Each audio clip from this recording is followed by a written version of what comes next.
Check out how large this greenhouse is. It can hold thousands of pounds of processed marijuana, and it's one of the more advanced ones they found on these counter drug raids. I'm standing in front of the head of the fire. You can feel the heat. You can see that smoke. You can see that black SUV being towed away right now. For a period of time, that car was on fire. There were 5 people inside. On days when snow-packed and slick roads can cause issues, school bus drivers follow one rule. At top speeds, these race cars can hit up to 80 miles an hour, but it's not the fast pace that makes this car in this league special.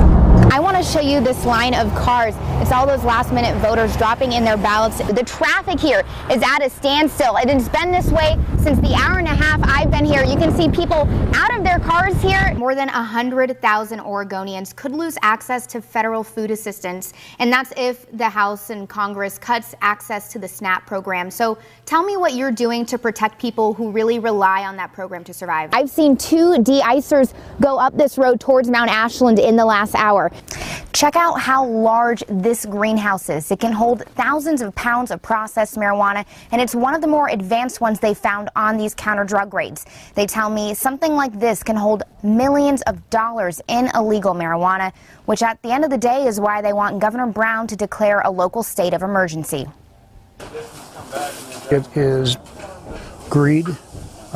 There is probably some organized crime involved in these big ventures. Law enforcement served 4 different search warrants on illegal grows today. We have people living on the Oregon line, California line with huge volumes of marijuana. The grows were some of the largest and most organized they've seen. We're probably in the neighborhood of 2,500 pounds, could be more. This is a multi-million-dollar operation, no ifs, ands, or buts about it. Siskiyou County officials asked Governor Brown to declare a local state of emergency.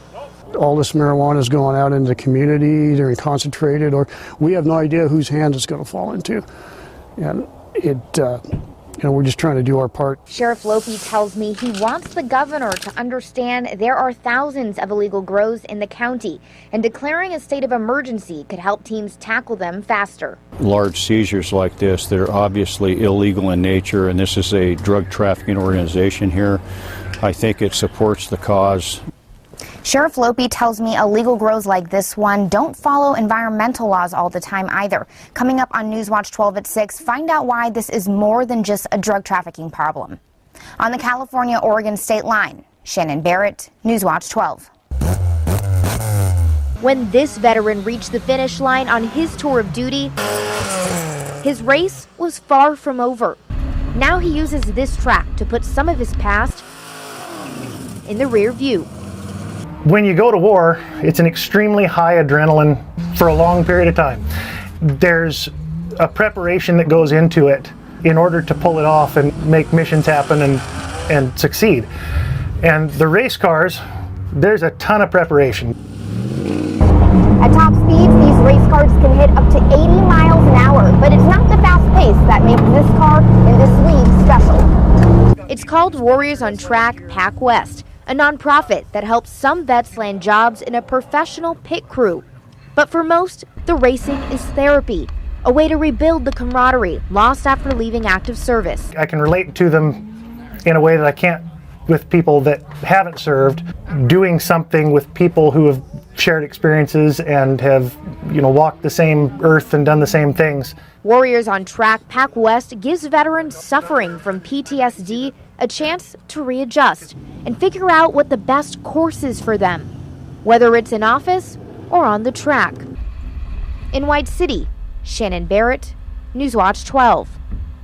During wildfire seasons, fires will burn quickly through dry brush like this, and just 4 years ago, it did that here in the Angel Valley neighborhood of Weed, burning many homes to the ground, including this one. Now, empty lots stand in their place.